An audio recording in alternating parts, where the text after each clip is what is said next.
The funding for this program is provided by the Corporation for Public Broadcasting and the Friends of 4, 10, and 12.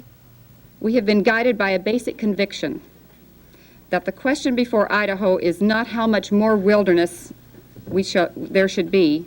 The question is, how much less wilderness will we and our children have? Idaho conservationists unveil their wilderness recommendations. Tonight, we look at all of the proposals.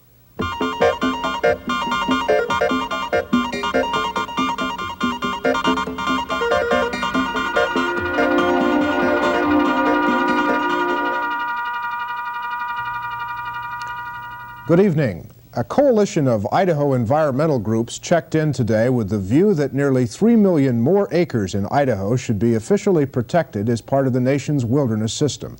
The environmentalists are the last of the state's major public land interest groups to detail specifics in the continuing Idaho wilderness debate.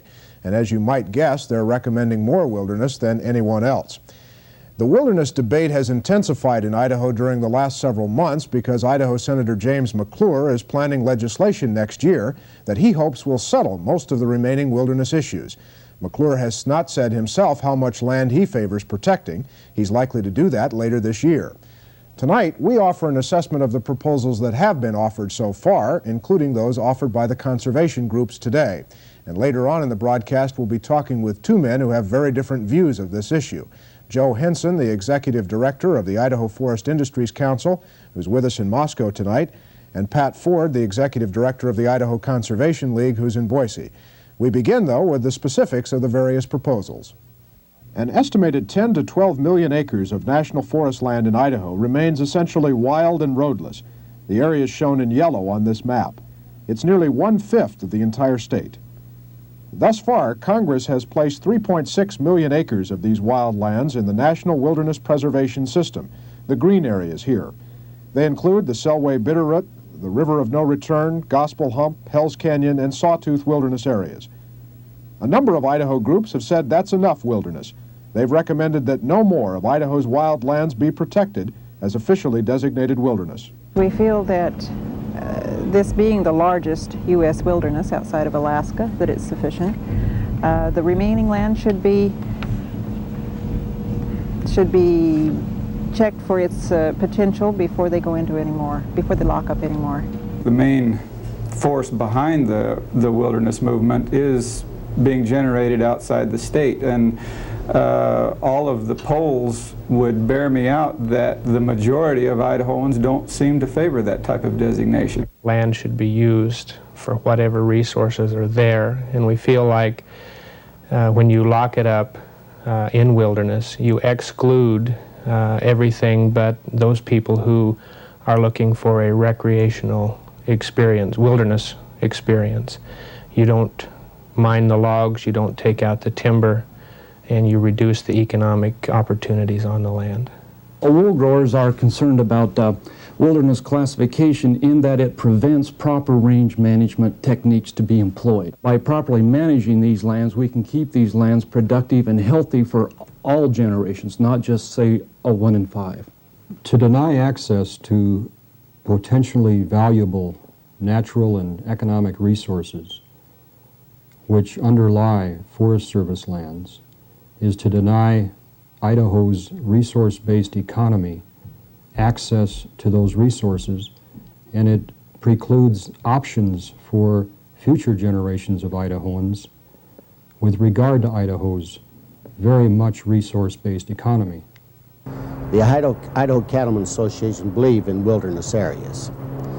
We feel that an area as big as Rhode Island and Connecticut is enough wilderness. We believe in them, but we don't want to tie up our whole state.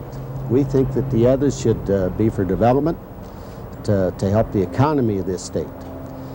This no more wilderness position was bolstered recently when Idaho Senator James McClure released the results of a survey conducted by his office.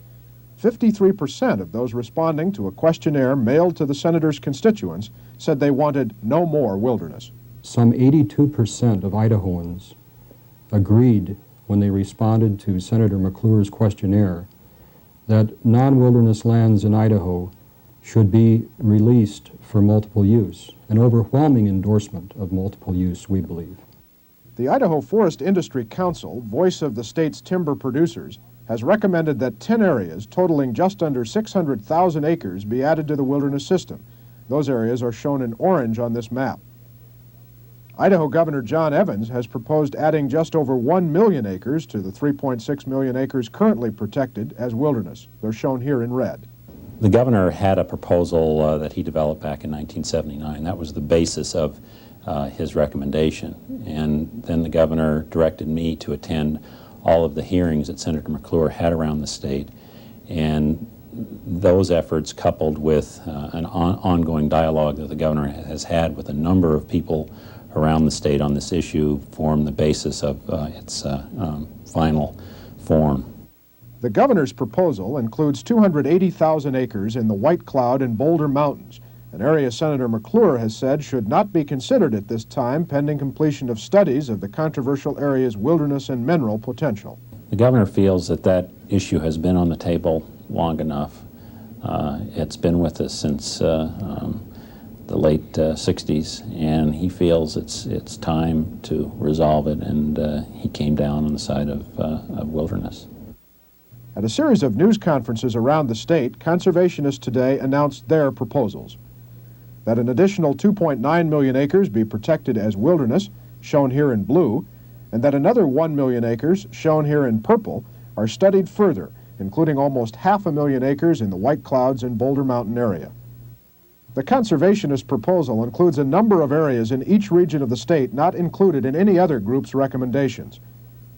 In eastern Idaho, among those areas of conflict, shown in red here, are the Garnes Mountain Palisades area on the Idaho-Wyoming border, the West Fork of Mink Creek, and the northern Lemhi Mountains, where local ranchers have joined with environmentalists to ask for wilderness protection. Palisades and Garnes Mountain are some of the most important wildlife habitat in eastern Idaho. They're also on the edge of the greater Yellowstone ecosystem, and they serve as a migration corridor where wildlife can come down from the general area of Yellowstone and Teton Park and migrate into other parts of Idaho and western Wyoming. They're also highly scenic, and they're readily accessible from Idaho Falls and Pocatello, and we feel this is an area that's also important from the standpoint of assuring water quality into the Snake River and into the Palisades Reservoir. There have been some investigations by USGS, as a matter of fact, in that area that say it has a high potential, and they consider this one of the best finds since Prudhoe Bay. And again, as I said, if you don't know what's under there, how can you make a sound, unemotional decision?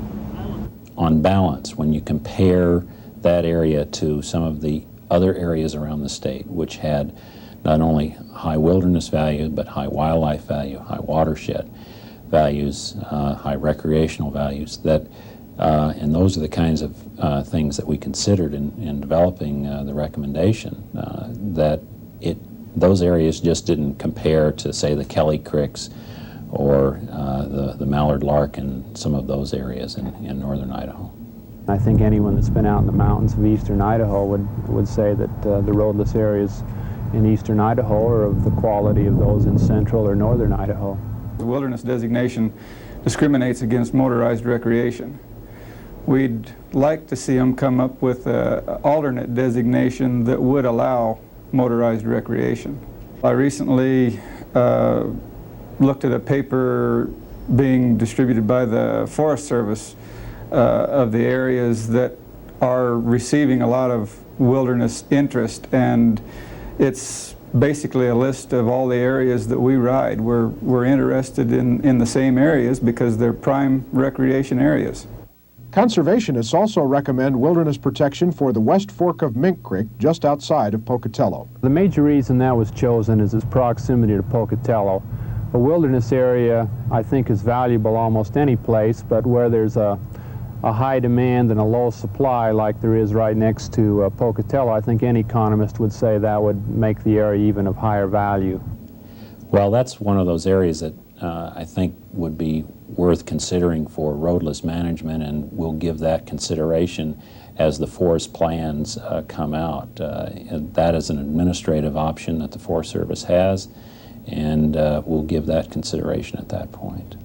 In southwest Idaho, too, conservationists have asked for wilderness designation for areas excluded from other proposals. There are several large areas of roadless land that exist in southwestern Idaho, the largest of which is the Payette Crest area around McCall that's about 440,000 acres. The other two major areas that we're looking at in the Boise Forest, which makes our proposal seem rather large, is the Sawtooth Completion, approximately 320,000 acres, as well as the Trinities, which are 120,000 in acreage. These areas have long enjoyed, relatively high use of wilderness recreation by the people in the state's largest urban area, and have not received, in our opinion, proper attention in the past. And this is why it's very important that we now look at these areas. We relied on the Department of Fish and Game recommendation to a large degree, and they, in their recommendation to the governor, the only area adjoining the Sawtooths was the one that we recommended for wilderness. The only area that they recommended was the one that we recommended for wilderness. And that was based on their charge of fish and wildlife protection and management. And again, looking at some of the other management options that are available, such as roadless management, and some of the high trail bike use in some of those adjoining areas and so on, we felt that maybe keep those available for a broader range of recreational opportunities than wilderness would allow. We think those areas, many of the ones that were mentioned, are more valuable for multiple use. We know from our industry standpoint, those areas have commercial timber that is operable, that's needed to keep our industry operating at somewhere its current levels. Without them, maybe we can't. We have compared some notes with the Forest Service, and to the best of our recollection, about 14% of the what they consider to be commercially proper timberlands, only about 14% of all the available land in the Boise and Payette Forest would be included in our proposal. So we don't figure that we're really conflicting with them much on the productive timberlands. The other part of this is in the regions that I previously mentioned, particularly the Payette Crest and the Sawtooth Completion. Some of Idaho's best fisheries originate there. The headwaters of the South Fork of the Salmon River that was heavily damaged in '65 from logging, as well as in the Sawtooth Completion. There exist the headwaters for the North Fork, South Fork of Boise River, Yuba River. These areas provide a very good stream and fish habitat and need to be protected. There may be some danger. Most areas where timber sales proposed are then prime fishing areas automatically. But we've got skills and technique now, and certainly the Forest Service has the authority and the ability to demand the kind of a logging job that doesn't cause problems, and they do it. I think there's very little danger. Another problem that we have is that in many areas in Idaho, we run into a deficit timber sale situation. In our view, we could define that as a time where it costs more to build the roads than the Forest Service is going to get back from the sale of the timber. In that aspect, one must really wonder if they're not putting the resource of the timber above other resources that are also renewable, such as recreation, wildlife, floating, fishing, hunting. In these cases, we feel that the timber industry must stand on their own, and if they cannot, by making the sale of the timber, come out ahead or without losing money, then this isn't the job of the taxpayer. To the best of my knowledge and experience, that's just not true. For the last 2 or 3 years, you may remember, things haven't been too good for any of us. There have been quite a few sales that were termed deficit, which is a misleading term. I think if you go back and take, say, a 10-year period, take an average, you're going to find that timber production in southern Idaho is a good business for the government to be in. Conservationists have asked for protection of Long Canyon in the far north and much more extensive areas than either the forest industry or the governor in the Mallard-Larkins, Kelly Creek, and Great Burn areas on the Idaho-Montana border. The department has obviously taken a very strong stand on Kelly Creek because of the importance of being a nationally recognized West Slope cutthroat fishery. We feel that it needs, in its entirety, as far as the remaining roadless portion of Kelly Creek, to be protected in terms of watershed. And the best way to do that, relative to the plans that the Clearwater Forest has for that area, is to put it under a wilderness designation. Our greatest concern is, as long as those roadless areas that are currently, where the decisions have not been made, are in limbo, it gives the forest products industry no confidence that we're ultimately going to have access to that timber base to help provide raw materials for our industry. In the Clearwater Forest planning process, there's a number of the roadless areas that plan to be developed. And one of the major systems that they're looking at developing is part of the Cayuse drainage, which is a key tributary to Kelly Creek. And we feel very strongly that we don't want the Cayuse system tampered with any more than it has been in the past, and that if it doesn't get wilderness protection, that it's going to be more and more difficult to slow development into these areas. We had two goals: wildlife preservation and protection in one sense, and also an effort to avoid having the taxpayers waste their money by building roads into really marginal areas. We feel that through timber harvesting, we can enhance the habitat for big game.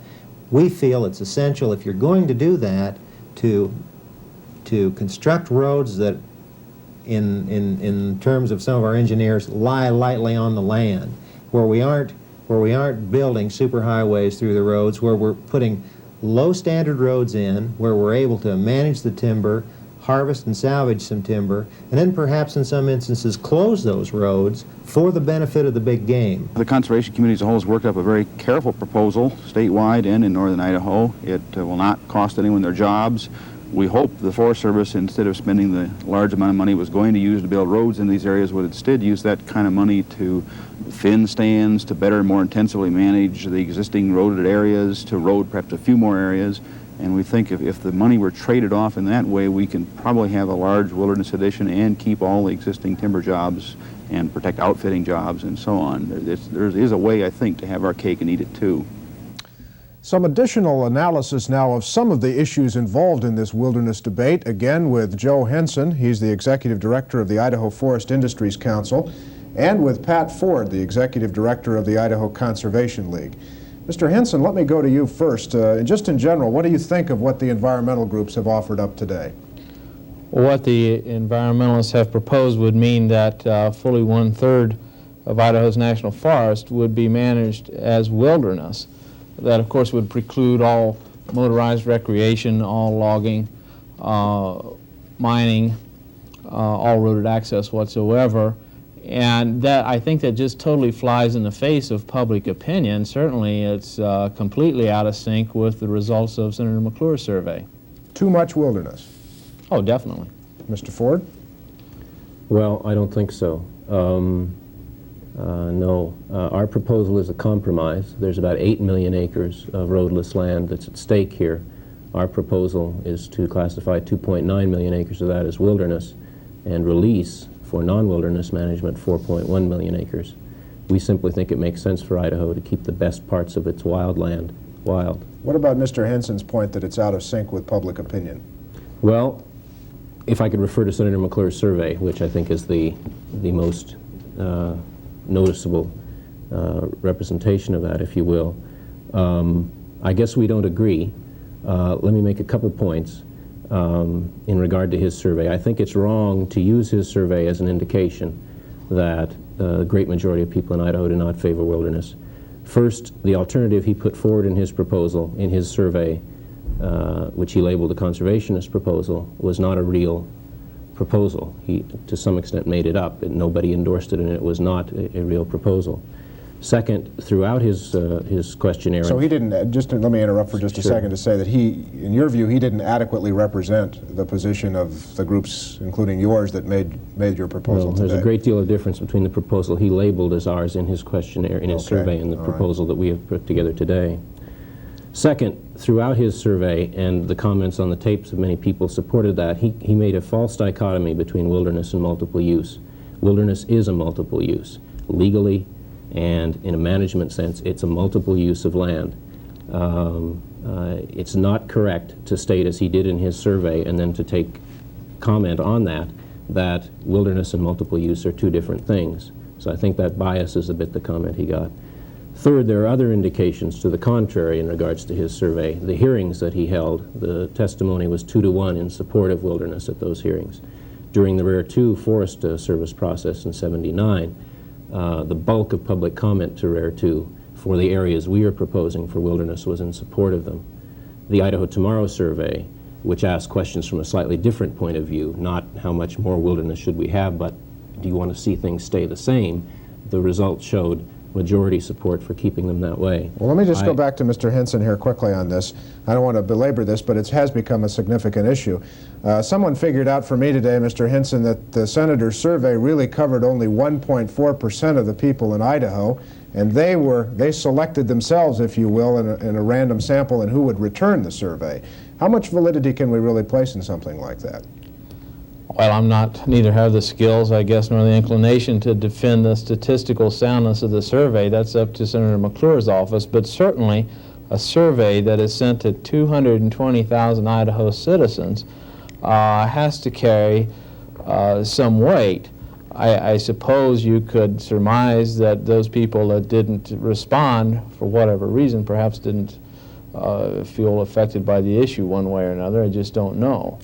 Obviously, those who felt strongly about the issue one way or another did respond, including, we can only assume, those people that felt strongly that there should be significant additions to the wilderness system in Idaho. They still only amounted to 20% of the respondents. Mark, let me make one quick point. I do believe that Senator McClure's survey indicates that conservationists have got some work to do on the wilderness issue. I don't believe that it can be rejected out of hand. I just think the way it was done, the margins would have been a good deal different had it been done more correctly. I do think it indicates that there is misunderstanding about wilderness, that it's our job to do some work on.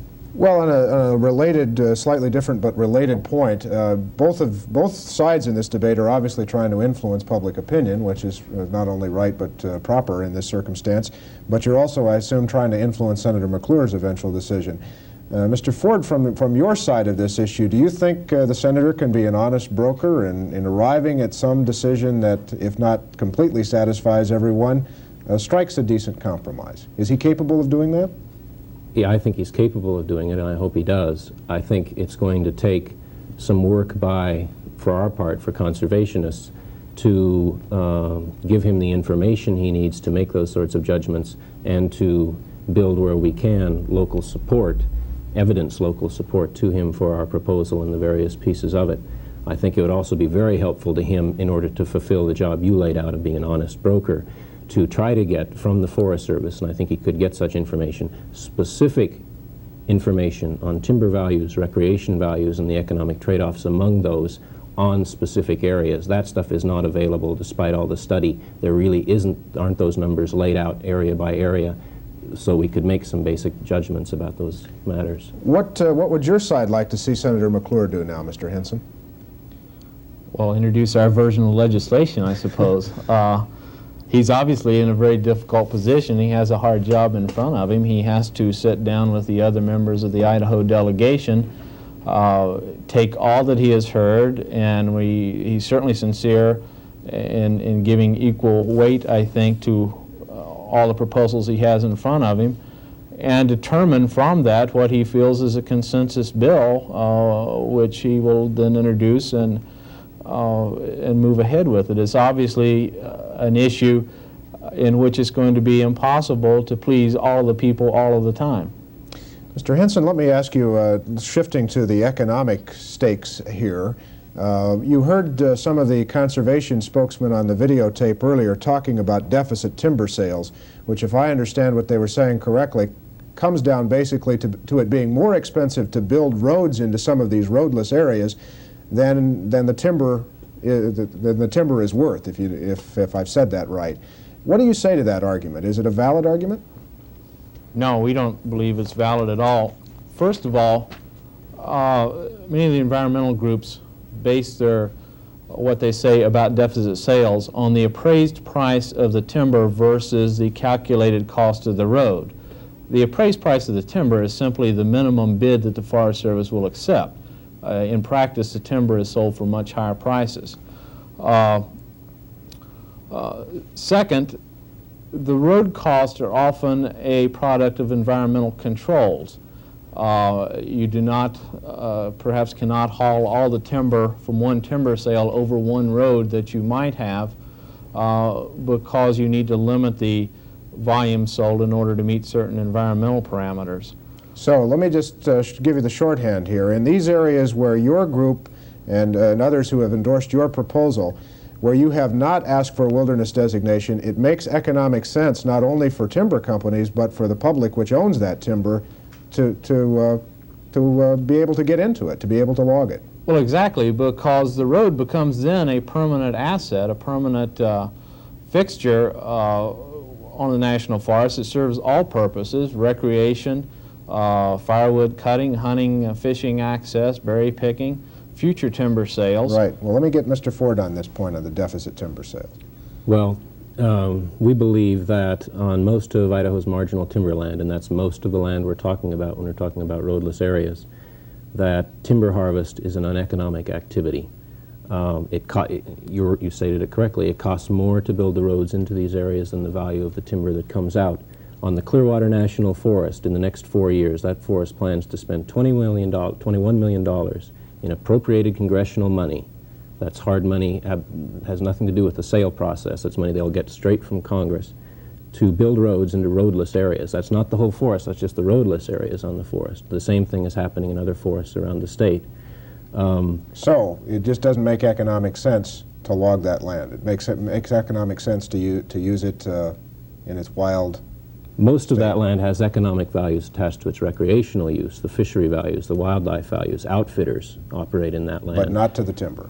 Not to the timber, no. If I could quote Harold Thomas, who is the chairman of the Trust Joyce Corporation in Boise, a wood products firm, "Our industry doesn't need one nickel of taxpayer subsidy to remain healthy, and all of us in it should recognize that there is simply no justification in an era of $200 billion federal budget deficits for the taxpayers to spend more to build roads to harvest marginal stands of timber than that timber will return to the taxpayers in bid revenue."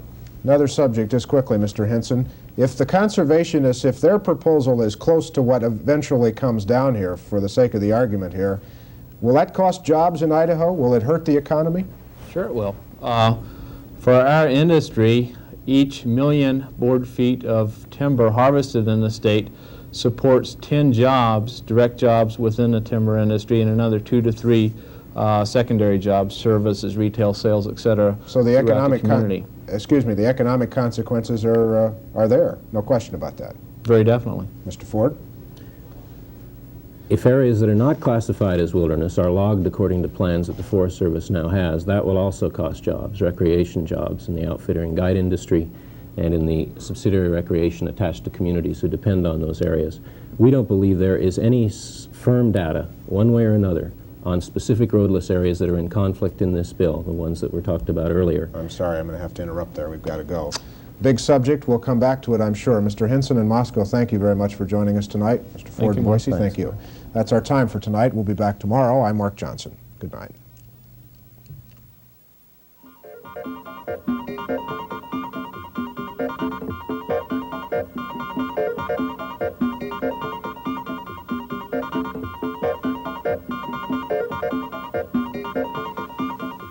The funding for this program is provided by the Corporation for Public Broadcasting and the Friends of 4, 10, and 12.